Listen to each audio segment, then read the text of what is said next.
When it comes to a child's education, there's always the choice of homeschooling or public schooling. In today's society, while homeschooling is continuing to grow, so are the amount of kids enrolling in public schools. It has always been a controversy as to whether public schooling or homeschooling is better for children.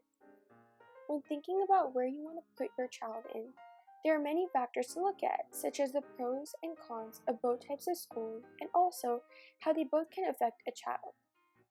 For most of the population, a majority of the kids end up spending most of their education in public schools. Obviously, there's something about public schooling that has made it to become very popular. The pros of public schooling tend to outweigh the cons. Let's take a look at the pros and cons of public schooling. Public schools, for the most part, are free, which gives equal opportunity to people who can't afford much or higher education. Transportation-wise, most public schools have buses that drop off kids, or they end up being walking distances, which makes it easier for a lot of people. One of the main goals of public schools is to bring in activities and interactions involving each and every kid by the main use of large classrooms and the variety of subjects to take. On top of that, each and every student gets access to any supplies and also the education that is provided. And for the most part, teachers are credentialed to their subjects. As these are the things that pull people towards public schools, there are also some downsides that come with it. Sometimes, the class sizes could end up being too large, depending on how many schools are in a city and how many kids end up living there. Sometimes, schools who can't afford much also end up having shortages in teachers, which lead to one teacher teaching multiple subjects.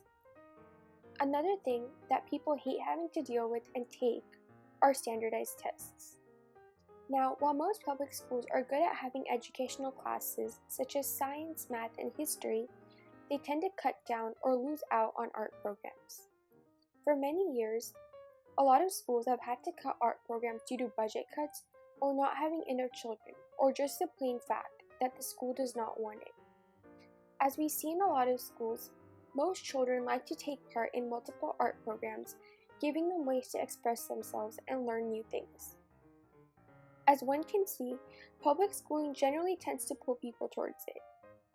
Now, when it comes to homeschooling, people who are not very educated in the process have a lot of misconceptions. However, the pros and cons of homeschooling have a good amount of reasoning to push people towards it. As we know, every child is different and has multiple ways of communicating.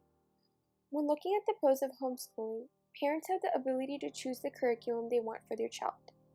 And as I said previously that every child is different, homeschooled children can move at their own pace. Kids can also take whatever subjects they want and interest them the most, and they can take different programs that may not be offered in public schools.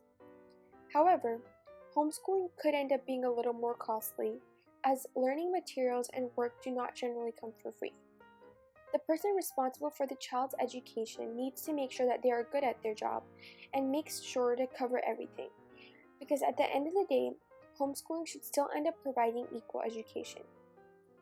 Another problem is that children don't have people their age to hang out with and spend their time engaging in activities with, mostly the child's main company being their parents or a tutor, which at the end of the day makes the choice of homeschooling a hard decision. Now, in one way or another, both kinds of schooling have an effect on a child in many ways. In public schools, children learn speaking and interacting skills. Kids also get into a cultural system of relationships among students, teachers, and families. However, children do not always get the freedom to do whatever they want or say. A lot of children also end up dealing with bullying and academic stress. However, public schools try to provide safety for each and every student and have people who they could talk to. And to top it off, all children can get in and have the chance to learn new things. When it comes to homeschooling, children tend to do better on standardized tests due to the individual care that they receive. A child is normally not exposed to peers' negative influences, drugs, bullying, and other violences. They get higher confidence levels and tend to have fewer behavioral problems. A student can learn to think for himself/herself and take the time to decide what they want. Children are also more involved in their personal community and other family and friends activities. To sum it all up, they can get their own care and ask for personal help in specific topics. At the end of the day, both public schooling and homeschooling provide the best for all kinds of kids. However, people have to take into consideration the pros and cons of both and what would be the best for their child. Thank you for listening.